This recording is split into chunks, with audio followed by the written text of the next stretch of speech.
In the nation's capital today, pro-life activists from all across the country have gathered for the annual March for Life rally. Trudging through the snow, they had one message: to value and protect all human life, starting at conception. NTD's Sam Wong has the latest. We're here at the 51st annual March for Life rally here in Washington, D.C., and right now the snow is piling up on the sidewalk, but that clearly didn't stop anybody from joining the crowd. And today, hundreds and thousands of people, pro-lifers from all across the country, are convening for this one event, and they're all gathering here for one mission: to defend the sanctity of life, both born and unborn. It's the largest pro-life rally in America. This time every year is just breathtaking to get out there and to see all of the young people and their energy. They know that this is the human rights issue of our time, and they'll do anything to stop it. On Friday, tens of thousands from all walks of life packing the streets of the nation's capital. Trudging through the snow, a crowd of pro-life advocates stretching from the National Mall all the way down to the Supreme Court. Former staffers of the abortion industry were among them. The day that a young couple came and told me that they had changed their mind and they wanted to keep their baby, and I was absolutely overwhelmed with joy for them. Honestly, just the grace of our Lord moved me, and it's because of him I'm standing here today. I don't really have any other explanation. But for those of us who have courage to encourage one another, and we just have to fight the good fight.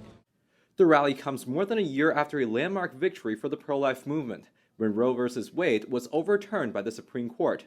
But to some lawmakers, the fight is far from over. According to Congressman Chris Smith, under the Freedom of Access to Clinic Entrance Act, pro-life activists could lose their pensions for protesting and praying outside of abortion facilities. They can now charge you and bring felonious acts against you for doing that. You could lose your 401k, and where does all the money go? It doesn't go to the Treasury. When you're prosecuted, it goes to the Planned Parenthood clinic. When you object to an unjust law, it is the greatest respect for law. And that's what pro-lifers are saying. James Harden is the president of Compass Care, a pro-life pregnancy center. Last year, one of his facilities in Buffalo, New York, was firebombed and vandalized. But Harden told me that his case has since been sitting in the DOJ's backlog. The progress basically came to a halt. We had to actually file a lawsuit against the local police department because they were under the thumb of the FBI and they were slow walking the investigation. They let all the leads go cold and die. Harden urged presidential candidates to embrace the pro-life message and protect all people equally from womb to tomb. Reporting from Washington, D.C., Sam Wong, NTD News.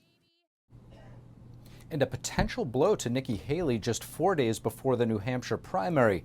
Trump is expected to secure another key endorsement from a former presidential rival as polls show an increasing lead for the former president. Joining us now live on the ground in New Hampshire is NTD's White House correspondent Iris Tao. Good evening, Iris. If you could tell us what's the latest in the race and what are we expecting to see tonight? With just 4 days to go until the first-in-the-nation primary, Trump, Haley, and DeSantis are all hitting the campaign trail here in New Hampshire in their final sprint to convince voters. Haley has 6 events scheduled today here in New Hampshire as she's vying to emerge here among a less conservative base. And Trump, meanwhile, is campaigning tonight in Concord, New Hampshire. Notably, Senator Rick Scott of South Carolina is reportedly going to endorse Trump at this rally tonight, and that would deal a major blow to Nikki Haley, who, as the South Carolina governor, appointed Scott to the Senate back in 2012. Nikki Haley today again trying to draw a contrast between Trump and herself. Watch. Do you want to go with a small amount that you keep pushing people away, or do you want to go with a conservative that knows how to talk to moderates and independents and not make them feel bad, but make them feel included? That's what we're going to do. But the latest polling here is showing Trump slightly widen his lead over Nikki Haley just days before the primary. The new poll by Boston Globe, NBC, and Suffolk University shows that Trump is polling at 52%, while Nikki Haley polling at 35%. Governor Ron DeSantis, meanwhile, is polling at a distant third at just 6%. And Trump, meanwhile, has also been increasingly taking aim at Nikki Haley here in New Hampshire. A vote for Nikki Haley this Tuesday is a vote for Joe Biden and a Democrat Congress this November, because that's what's going to happen. You can't do it. Meanwhile, Well, a potential new endorsement from Senator Scott is also spurring talks about Scott's prospect as a potential VP pick for Trump. Two other reported VP candidates for Trump are Senator J.D. Vance, who's campaigning right here in Kingston, New Hampshire tonight, and also Congressman Elise Stefanik, who will be stumping New Hampshire tomorrow ahead of a Trump's own rally tomorrow night. Reporting in Kingston, New Hampshire, Iris Tao, NTD News. And be sure to join NTD's Tiffany Meyer and myself for another exciting election night on The Nation Decides 2024. We'll have exclusive on-the-ground access and special guests. Watch the action live on Tuesday, January 23rd at 8 p.m. Eastern. More student loan debt being wiped out. President Biden making his latest move to skirt last year's Supreme Court ruling. NTD's Melina Wisecup has more on the winners and losers of the latest debt cancellation. President Biden has declared that to date, nearly $137 billion don't have to be paid back by borrowers. The latest cancellation totaling to $4.9 billion. So that obtaining higher education provides Americans with opportunity and prosperity, not unimaginable burdens of student loan debt. This as the Education Department fails a financial audit for the second year in a row. Federal student aid is effectively the nation's largest consumer lender, so a failed financial audit there is a massive problem that far too many people are ignoring.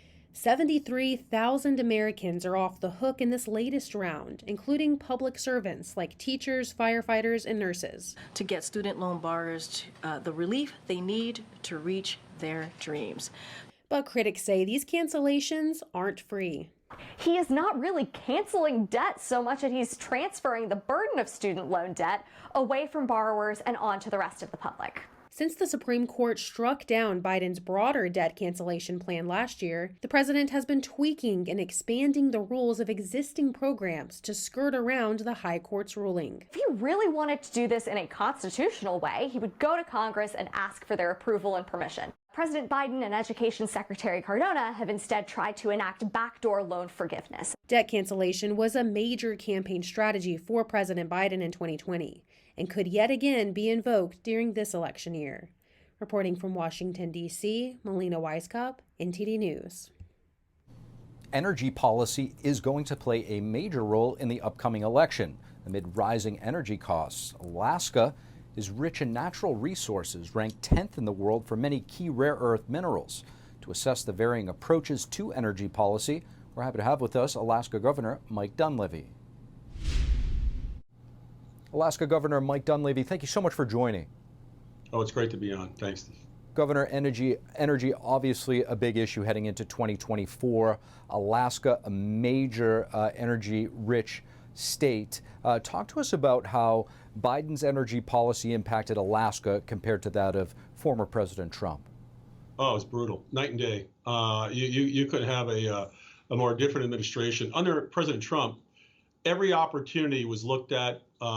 We met with the president at least 9 times. When he flew to Alaska here, we would go on Air Force One and we'd sit down and we'd actually talk about things that Alaska needs. I mean, the president would always say to me, Mike, what does Alaska need? What do you guys want? And so we under President Trump, we got ANWR opened. That was a dream for Alaskans for many, many decades. We were able to get the Tongass National Forest back to a working forest, which is the largest national forest in the country for timber products, for mining, other activities as well. When it came to any type of resource development, the Trump administration was way, way, way ahead of the Biden administration. Under the Biden administration, we have about 53 to 55 actions against us from the Biden administration, everything from not honoring the ANWR leases to shutting the Tongass back down. Under this administration, our mining plays are in jeopardy.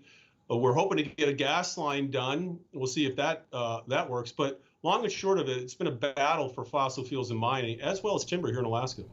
Governor, the president has made a pit stop over there. If you could give us some insight into how those discussions may have went, as well as sent, quite a few of his aides and administration officials, and talk to us about how this is, far greater than actually just being about Alaska in the context of United States energy independence. From our perspective, all of the policies are really about social engineering. It's not about market forces. It's not about energy needs. It's not about national security. I mean, we can power ourselves in the United States of America. We can power ourselves in Alaska. You know, Steve, the interesting thing, and I don't know if your viewers know this, but Alaska is the only state in the country that was required by the federal government before we became a state to agree that we would develop our resources, to agree that we would collectivize our resources under the government. Everywhere else, you go to Texas, the private landowner owns the land and the mineral rights underneath it. You can't do that in Alaska because of the stipulation in our Statehood Act. So in other words, for Alaska to become a state, we are compelled to develop our resources. Under the Biden administration, that's simply not happening. To your point, what was your reaction when President Trump in Iowa earlier this week in his victory speech there saying that we would drill, quote unquote, and that energy is one of his unfinished business priorities? Yeah, energy is key. Energy is key to the modern civilization across this world. Energy is key to America's dominance. Energy is key to America's national security. Energy is key to developing not just heating your homes, not just turning on the lights, not just driving your car, but it's part of the pharmaceutical industry. It's part of the medical industry. It's part of agriculture in terms of fertilizer. If we have abundant amount of oil, gas, and other fuels, America will remain on top. Our cost of living will go down. Our standard of living will go up. And a lot of these issues and this chaos that we see now will go away. So that's the goal. And I'm 110% obviously behind President Trump on this issue. Governor, lastly, the U.S. Department of Energy is funding a number of rare earth mine prospects in Alaska. How would development of those prospects strengthen our national security, particularly with regard to China? Exactly. We don't have to rely on China. We fell asleep at the wheel. I think part of it was over the last several decades, and maybe there was some wishful thinking that by integrating ourselves to some degree in rare earths and other endeavors with China, we might somehow get them to see the world the way we do. Obviously, that hasn't worked. Yeah, looking back on it, was a bad idea. America has to take care of itself. Getting as much investment in Alaska on rare earths is the way to go, and across this country. Alaska's not selfish. We know that there's a lot of rare earths down in the lower 48 as well, but Alaska was purchased due in part from the Russians in 1867 because of our mineral wealth as a storehouse for America. And so we just need to be able to develop, and if we do, you're going to see great things happen across this country. Alaska Governor Mike Dunleavy, really appreciate you joining us. Thank you. Great to be here. Thanks, Steve. Thank you for watching the Capitol Report. If you want to see our full broadcast, check us out at epochtv.com.